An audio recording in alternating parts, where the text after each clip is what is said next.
Katerina மெத்ரோனோவா அவர்கள் இவங்க யார் அப்படின்னா உக்ரைனுக்கு இயூவோட அம்பாசடரா அலோகேட் பண்ணியிருப்பாங்க இல்லையா அவங்க.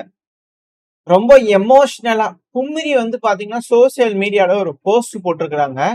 எதை பத்தி அப்படின்னா ரஷ்யாவோட தாக்குதல், குறிப்பா 19ஆம் தேதி உக்ரைன்ல நடக்கக்கூடிய தாக்குதல், 18ஆம் தேதி நைட்ல இருந்து 19ஆம் தேதி நடக்கக்கூடிய தாக்குதல், அதாவது இன்னைக்கு ஹெவியான அட்டாக், அதுவும் டெர்னோபோல்ல கதறி இருக்கிறாங்க. உண்மையான ஹெல், ரியல் ஹெல். டெர்னோபோல்ல இருந்தீங்கன்னா உங்களுக்கு தெரியும் இது எங்க இருக்கு அப்படிங்கிறது உங்களுக்கு நல்லா தெரியும். போலாண்டுக்கு பக்கத்துல நம்ம சேனல்ல பல விஷயங்கள் இந்த டெர்னோபோல பார்த்துருக்கோம். இந்த ஏரியாலாம் பாத்தீங்கன்னா எக்ஸ்ஹியூமன் அந்த ஏரியால இனப்படுகொலை நடந்திருக்கா அப்படிங்கிற ரிசர்ச் ஆய்வறிக்கையில பார்த்தீங்கன்னா போலாந்து தரப்பு பண்ணியிருந்தாங்க. பல விஷயங்கள் நடந்தது. இந்த டெர்னோபோல்ல பாத்தீங்கன்னா நரகம் போல காட்சி அளிச்சிருக்கு. அந்த அளவுக்கான கொடுமையான தாக்குதல் ரஷ்யா பண்ணிக்கிறாங்க. அதனால கதறி இருக்கிறாங்க அந்த அம்மா. அதுவும் பாத்தீங்கன்னா குறைஞ்சது 10 நபர்களாவது இறந்திருக்கலாம், 37 நபர்கள் காயமடைஞ்சிருப்பாங்க அப்படிங்கிறது போல உக்ரைனோட மீடியாக்கள் தரப்பு ஸ்டேட்மெண்ட்ஸ் வந்துட்டு இருக்கு. ஹெவியான attack, large scale missile drone strike பாத்தீங்கன்னா உக்ரைனோட எனர்ஜி இன்ஃப்ராஸ்ட்ரக்சர் ஃபெசிலிட்டிஸ்ல நடந்திருக்கு. இதுல கர்கிவ், செர்னிஹிவ், டின்பிரோ பெட்ரோவெஸ்க், லிவிவ், இவனோ பிராங்க்விஸ்கி, செர்காஸ்கி இந்த ஏரியாவை நீங்க எடுத்து பாத்தீங்கன்னா தெரியும். களத்துல இருக்கக்கூடிய பகுதிகள், அப்புறம் உக்ரைனோட மேற்கு பகுதிகள், எக்ஸ்ட்ரீம் மேற்கு லிவிவ், இவனோ பிராங்கிவ்ஸ்கி அப்படிங்கிறது ரொம்ப ரொம்ப இம்பார்ட்டன்டான பகுதிகள். இந்த பகுதிகள்லாம் பாத்தீங்கன்னா கரண்ட் கட் நடந்திருக்கு. அப்படிங்கும் போது ஹெவியான அட்டாக், 7 பகுதிகள் பவர் அவுட் ரேஸ் நடந்திருக்கு, கரண்ட் கட் ஆயிருக்கு, பவர் ரோல் அவுட் நடந்துகிட்டு இருக்கு. சில நேரங்கள் கரண்ட் இருக்கும், சில நேரங்கள் கரண்ட் இருக்காது. அப்படிங்கிறது போல விஷயங்கள் இந்த உக்ரைன்ல நடந்துகிட்டு இருக்கு. அப்படிங்கிற செய்திகள் வந்துட்டு இருக்கு. வின்டர் ஆரம்பிச்ச டைம், ரொம்ப மோசமான விளைவுகள் பாத்தீங்கன்னா உக்ரைன்ல ஏற்பட்டுக்கிட்டு இருக்கு. மொத்தம் இந்த தாக்குதலுக்கு ரஷ்யா 48 மிசைல்கள், 476 ட்ரோன்களை பயன்படுத்திக்கிறாங்க. சாகே ட்ரோன்கள் உட்பட பல ட்ரோன்கள், வேரியஸான ட்ரோன்கள் பயன்படுத்திக்கிறாங்க. இல்ல மெயினான டார்கெட் அப்படிங்கிறது லிவிவ், டெர்னோபோல், கர்கிவ். லிவிவ் டெர்னோபோல்ங்கிறது தெரியும். போலாண்டு டஸ்க் அவர்கள் சொல்லிட்டு போல தெரியுது. எங்க ரஷ்யா வண்டி வருது கூட சபட்டாச் பண்ணாங்க அப்படிங்கிறது போல அது சரிச்சு நேரம் பாத்தீங்கன்னா இது எதை காட்டுது அப்படின்னா ரஷ்யர்களை தான் காட்டுது. உக்ரைனியன்ஸ் ஹையர் பண்ணி உக்ரைனியன்ஸ் இங்க சபட்டாச் பண்ணிக்கிறாங்க. அவங்கள ஹையர் பண்ணது ரஷ்யன்ஸ் அப்படிங்கிறத பாத்தீங்கன்னா சொல்லிட்டு இருந்தாங்க. பட் எது எப்படியோ இது போல அதிகமான இழப்புகள் இந்த ஏரியால நடந்திருக்குன்னா ஆயுதங்களை கொண்டு வச்சிருப்பாங்களா? அது டஸ்க் அவர்கள் மறைமுகமா ரஷ்யாவுக்கு சொன்னதுனால இப்ப எல்லாம் தெரிக்க விட்டாங்க அப்படின்ற கேள்விகள் இருக்கு. இந்த வழியாதான் போயிருக்கு, கொஞ்சம் பாருங்க ரஷ்யா, இந்த வழியா போயிருச்சு ஆயுதங்கள் அப்படிங்கிறது போல சொல்லாம சொல்லிட்டாரா அப்படிங்கிற கேள்விகள் இருக்கு. வெயிட் பண்ணி பார்ப்போம். இப்போ இந்த ஏரியால பாத்தீங்கன்னா தாக்குதல் ஹெவியா நடந்திருக்கு. மெயினா டார்கெட் வச்சு அடிச்சுக்கிறாங்க. Lviv, டெர்னோபோல், Kharkiv. நம்ம காலையில இந்த கர்கிவ் பார்த்தா ஹெவியான அட்டாக் நடந்துட்டு இருக்கு அப்படிங்கிறது போல. ஸோ இதுக்கு 7 மிசைல்கள், 34 ட்ரோன்கள் பாத்தீங்கன்னா 14 பகுதிகளில் தாக்குதல் நடந்திருக்கு அப்படிங்கிற சொன்னாங்க. இந்த ரிப்போர்ட்டுக்கு வேணா இதை வச்சுக்கலாம். ஆனா பயங்கரமான அட்டாக் நடந்திருக்கு அப்படிங்கிற சிலர் தரப்பு கருத்துக்கள் வருது. அது மட்டும் இல்லாம உதிரி பாங்கள் உதிரி போய் 6 பகுதிகளில் விழுந்துருச்சு அப்படிங்கிற குற்றச்சாட்டுகள் உக்ரைன் தரப்பு வந்துகிட்டு இருக்கு. ஸோ ஹெவியான அட்டாக் பாத்தீங்கன்னா ரஷ்யா உக்ரைன் மேல வச்சிருக்காங்க. ஸோ இப்படி இருக்க சமயத்துல இந்த பலூனை ஊதி அனுப்புவாங்க தெரியுமா? இந்த சைனாவோட பலூன்கள் அப்படியே அமெரிக்கா பக்கத்துல போனது, காத்தடிச்சு அப்படியே போயிருது, வெதர் பலூன் அப்படிங்கிறது எல்லாம் நம்ம பார்த்திருந்தோம். இந்த பலூன்னால ஏற்படக்கூடிய பிரச்சனைகள், அதுவும் குறிப்பா பெலரூஸ் லாத்தியோ லித்துவேனியா எஸ்டோனியாக்கெல்லாம் போயிருது அப்படிங்கிறதெல்லாம் பார்த்துட்டு இருந்தோம். அங்க பார்டர் க்ளோஸ் பண்ணாங்க, ஏர்போர்ட் எல்லாம் பிரச்சனையாகுது அப்படிங்கிற பார்த்தோம். இந்த வெதர் பலூன்கள் பறக்க விடுறது அப்படிங்கும் போது அதிகப்படியான சர்வேலன்ஸ்குள்ள பாத்தீங்கன்னா வந்துடலாம். இது பறந்துட்டே இருக்கிறதுனால, காத்தடிக்கும் போது பறந்துட்டே இருக்கிறதுனால சில இடங்கள்ல மானிட்டரும் பண்ண முடியும். சில நேரங்கள்ல இத எப்படி சொல்லு இதோட பாத்த கொஞ்சம் ஆல்டர் பண்ண முடியும் அப்படிங்கிற சொல்றாங்க. ஸோ இதனால அந்த ஏரியால என்ன நடக்குது அப்படிங்கறத தெரிஞ்சுக்கிறதுக்கு அதிகமான வாய்ப்புகள் இருக்கு. இது ஒரு ரிகார்டிசனுக்கு கூட பயன்படுத்தலாம். ஸோ இது போல ட்ரோன்கள் பாத்தீங்கன்னா ஸ்மால் சைஸ்டு பலூன் பாத்தீங்கன்னா ரஷ்யாவுக்குள்ள அனுப்பி விட்டுருக்காங்க. அந்த ரஷ்யாவோட ரைசன் பகுதியில. ஸோ அங்க பாத்தீங்கன்னா முதல் முறையா அந்த ரைசன் ரீஜன்ல இந்த பலூனை பாத்தீங்கன்னா உக்ரைன் தரப்பு வந்திருக்கலாம். அவங்க இதை ரீஅசம்பிள் பண்ணி வெதர் பலூன்ஸ இது போல பாத்தீங்கன்னா ஏர் டிஃபென்ஸ் சிஸ்டம்ல தாண்டி வர்றதுக்காக, ஏன்னா நம்ம பார்த்த இந்த பலூன்களை தாக்கி அழிக்கிறதுக்கு அமெரிக்கா எந்த மாதிரியான சாகசங்கள் செஞ்சாங்கன்னு சொல்லிட்டு. ரஷ்யா அந்த அளவுக்குலாம் இது பண்ணல. சிம்பிளா டவுன் பண்ணிட்டாங்க.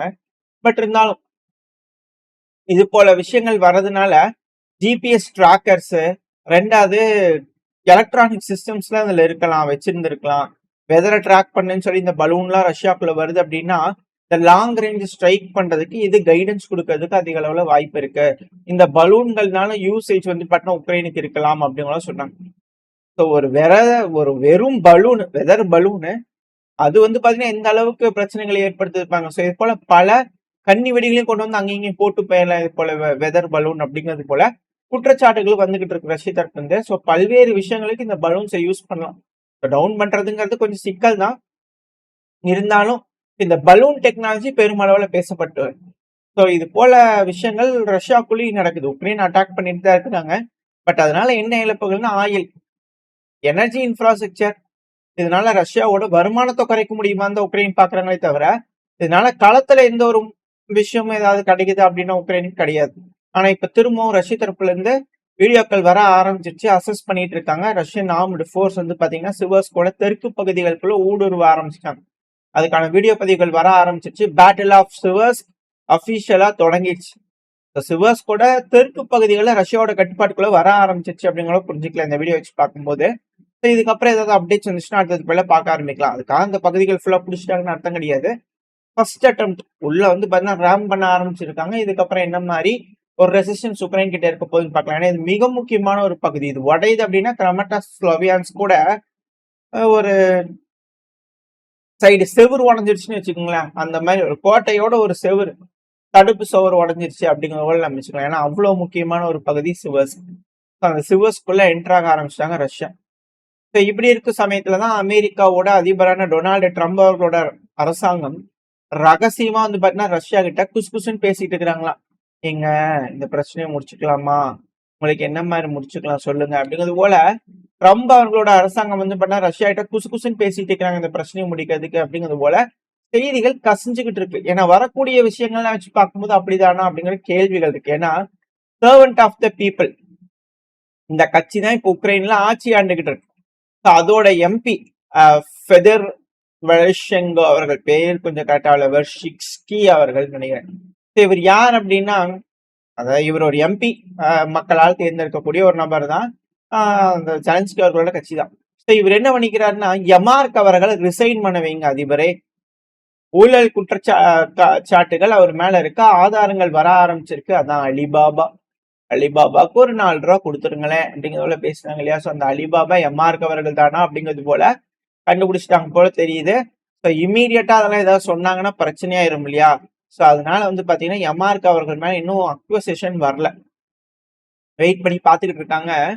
ஸோ அவர் மேல குற்றச்சாட்டுகள் வர்றதுனால ஆளுகின்ற அரசாங்கத்தோட ஒரு எம்பியை எம்ஆர்க் அவர் ரிசைன் பண்ண சொல்லுங்க அப்படிங்கிறது போல அழுத்தங்கள் ஜெலன்ஸ்கி அவர்களுக்கு போயிருக்கு. அது மட்டும் இல்லாம முன்னாள் மினிஸ்டர் நேஷனல் யூனிட்டி, இந்த கரப்ஷன் வந்து பாத்தீங்கன்னா முன்னாள் டெபுட்டி பிரைம் மினிஸ்டர் இவங்களா இருப்பாங்க இல்லையா. ஸோ அவங்களெல்லாம் அரெஸ்ட் பண்றதுக்காக கோர்ட் வந்து பாத்தீங்கன்னா ஆணையிட்டு இருக்காங்க. ஒன்னு அரெஸ்ட் ஜெயிலுக்கு போனோம் அப்படின்னா $1.2 மில்லியன் அமெரிக்க டாலர் அளவுக்கான தொகையை வந்து பாத்தீங்கன்னா நீங்க பெயில் அமௌண்ட் கொடுத்துருங்க அப்படிங்கிறத சொல்லிக்கிறாங்க. எல்லாம் பணம் கொடுத்து தப்பிச்சு ஓடிடுவாங்களா அப்படிங்கிற கேள்விகள் இருக்கு. யாருன்னா ஒலிஷ்கி ஷெர்னுஷ்கி அவர்கள். ஸோ இவர் எல்லாம் ஃபார்மர் அப்படின்னா ரொம்ப வருஷத்துக்கு முன்னாடிலாம் நினைச்சிடாதீங்க. 2025 ஜூலை வரைக்குமே இவர் இருந்தார்.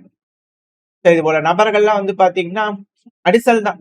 ஒரு அடிசல்ல ஒரு செட் நபர்கள் பண்ணி கிளம்பிடுறாங்களா அப்படிங்கிற ஒரு கேள்விகள் இருக்கு இல்லையா. ஸோ அதுல ஒரு அடிசல்ல கடமைனவர். ஸோ இவர் மேல இப்ப அரஸ்ட் வாரண்ட் வந்து பாத்தீங்கன்னா பிடிவாரண்ட் கொடுத்துருக்காங்க. இவர் எப்படி பெயில் அமௌண்ட் கொடுக்க போறாரு, என்ன நடக்கும்ன்றது பார்த்தரலாம்.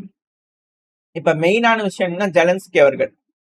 இந்த ஜெலன்ஸ்கி அவர்கள் வந்து பாத்தீங்கன்னா துருக்கிக்கு போறாரு, பேசுறாரு. அப்படி பேசும்போது எம்ஆர்க் அவர்களும் துருக்கியில வந்து விட்டாஃப் அவர்களை பார்த்து பேசிட்டு ஜெலன்ஸ்கி அவர்களுடைய சேர்ந்து உக்ரைனுக்கு வர்றதுதான் ஷெட்யூல். ஆனா என்னாச்சு, எம்ஆர்க் அவர்களுக்கு இப்போ அவசரமா இட்டாலி ரோம்னு சொல்றாங்க. ரோம் அங்க பக்கத்துல தான் இருக்கு.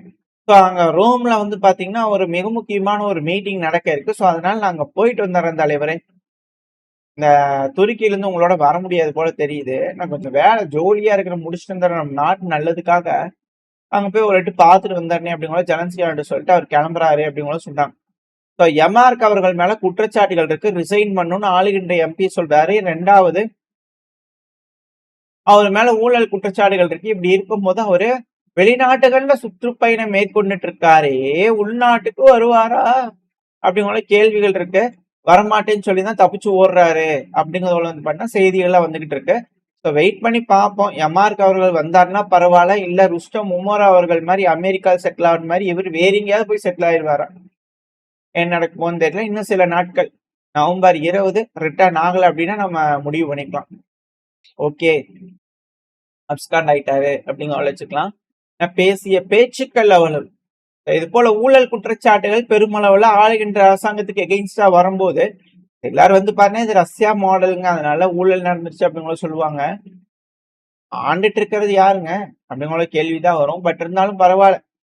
இது போல ஊழல் குற்றச்சாட்டுகள் அதிகமா இருந்தாலும் ஸ்பெயின் தரப்புல இருந்து பார்த்தீங்கன்னா அடிஷனலா உதவிகள், ராணுவ உதவிகள் உக்ரைனுக்கு 615 மில்லியன் ஈரோ அளவுக்கான உதவிகள் நாங்க கொடுக்க போறோம் அப்படிங்கறத ஸ்பெயின் தரப்புல இருந்து அனௌன்ஸ் பண்ணிக்கிறாங்க. வரக்கூடிய மாசங்கள்ல பேக்கேஜஸ் வந்து பாத்தீங்கன்னா ரெடி பண்ண பாக்குறோம் அப்படிங்களும் அவங்க தரப்புன்னு சொல்லிக்கிறாங்க. ஜெலன்ஸ்கி அவர்களுக்கு பூஸ்ட் கிடைச்சிக்கிட்டே இருக்கு. இப்படி இருக்கும்போது பிரான்ஸோட டீலு, ஸ்பெயினோட எய்டு, இது போல பல நபர்கள் உதவி இருக்கும்போது கிரீஸ்ல மீட்டிங்கு. இப்ப வந்து பாத்தீங்கன்னா கிரீஸ்ல ட்ரோன் வந்து பாத்தீங்கன்னா ஒரு கிரீஸோட கம்பெனியோட உக்ரைனோட கம்பெனி இணைஞ்சு சர்ஃபேஸ் வெசல் ட்ரோனை வந்து பாத்தீங்கன்னா உருவாக்க போறாங்க. ரஷ்யாவோட கருங்கடல்ல வந்து பாத்தீங்கன்னா அதிகமான இந்த நேவி கப்பல்கள் அடிச்சிட்டோம் அப்படிங்கிற சொல்லிட்டு இருந்தாங்க இல்லையா. இது போல கிரீஸோட ஒரு டீல் போட்டுக்கிறாங்க. இப்படி இருக்கும்போதுதான் ஜெலன்ஸ்கி அவர்கள் வந்து பாத்தீங்கன்னா துருக்கிக்கு போறாரு. துருக்கியோட தலைவர்களை பார்த்து பேசி மிக முக்கியமான முடிவுகள் எட்டப்படும் அப்படிங்கிற சொல்லிக்கிறாங்க. அதுவும் துருக்கியோட ஃபாரின் மினிஸ்டரான ஹக்கான் ஃபிடான் அவர்களே பர்சனலா ஜெலன்ஸ்கி அவர்கள் சொல்றது எல்லாத்தையும் கேட்டுக்கிட்டு அதோட அவுட்கம் என்னங்கிறத நேரா போய் ரஷ்ய அதிபரான விளாடிமிர் புட்டின் அவர்கிட்ட சொல்ல போறாங்க. அது போல பேசி இதுல இருந்து ஏதாவது ஒரு சாராம்சம் கிடைக்க போதா, என்ன மாதிரியான முடிவுகள் வரப்போகுதுன்னு வெயிட் பண்ணி பார்க்கலாம். ஸோ ஒரு மனமாற்றம் ஜெலன்ஸ்கி அவர்கிட்ட தெரியுது. ஸோ அதனால துருக்கிக்கு வந்துக்கிறார். துருக்கியில பேசி மிக முக்கியமான முடிவுகள் எடுத்தாங்கன்னா பரவாயில்ல, அப்படி இல்லைன்னா மிக பெருமளவுல சிக்கல் தான். இல்லைன்னா ஹக்கான் ஃபிடான் அவர்களா இல்ல எர்டகன் அவர்களே போறாரா அப்படிங்கிறது மட்டும் தெரியல. கன்ஃபார்ம் பண்ணிட்டு உங்களுக்கு அடுத்தது பேர்ல சொல்றேன். ஏன்னா மெயின் ஸ்ட்ரீம் மீடியால வந்து பாத்தீங்கன்னா தலைவர்கள் மேபி துருக்கியோட அதிபர் போறாங்க அப்படிங்கிறது வழியா இருக்கு. பட் உறுதி செய்யப்பட்டுச்சுன்னா பார்ப்போம். ஒன்னு ஹக்கான் ஃபிடான் அவர்கள் இல்லைன்னா எர்டகன் அவர்களே போவாங்க அப்படிங்கிற மாற்று கருத்துல. இல்ல என்னன்னா கிரீஸோட டீல போட்டு துருக்கியோட பீஸ் டீலா அப்படிங்கிற கேள்விகள் வருது. வெயிட் பண்ணி பார்ப்போம் எந்த அளவுக்கு இப்போ உக்ரைன் விட்டு கொடுக்க தயாரா இருக்கிறாங்க. திரும்பவும் 12 பாயிண்ட் எழுதி கொண்டு போய் துருக்கியில கொடுப்பாங்களா, இல்ல ரஷ்யா சொல்ற மாதிரி எதாவது பார்த்து பண்ணிக்கலாம், கொஞ்சம் ஏதாவது பார்த்து கன்செஷன் பண்ண சொல்லுங்க அப்படிங்கிற பேசுவாரா ஜெலன்ஸ்கி என்ன முடிவு எடுக்க போறான்றது வெயிட் பண்ணி பார்த்தலாம். ஓரளவுக்கான தகவல்கள் இந்த பையில பார்த்துருப்போம்னு நினைக்கிறேன். இதோட இந்த பையனா முடிச்சுக்கலாம். இந்த பதிவு எப்படின்னு உங்களுக்கு பிடிச்சிருக்கா? பிடிச்சுனா லைக் பண்ணிட்டு உங்க ஃப்ரெண்ட்ஸ் நம்மளுக்கு ஷேர் பண்ணிக்கோங்க. அது கூட மறக்காம நம்ம சேனலை சப்ஸ்கிரைப் பண்ணலாம், மறக்காம சப்ஸ்கிரைப் பண்ணிக்கோங்க. அப்பதான் நம்ம சேனல் இருக்குன்னு 4 பேத்துக்கு யூடியூப் மதிச்சு ப்ரொமோட் பண்ணும். உங்களோட அன்பு ஆதரவு எனக்கு எப்ப இருக்கணும் நம்பிக்கையில இந்த பையனா முடிச்சுக்கலாம். இந்த பதிவு நல்லா இருக்கணும் நம்பிக்கை. அடுத்த பேர் உங்க சந்திக்கிறேன். Very stay safe. பை.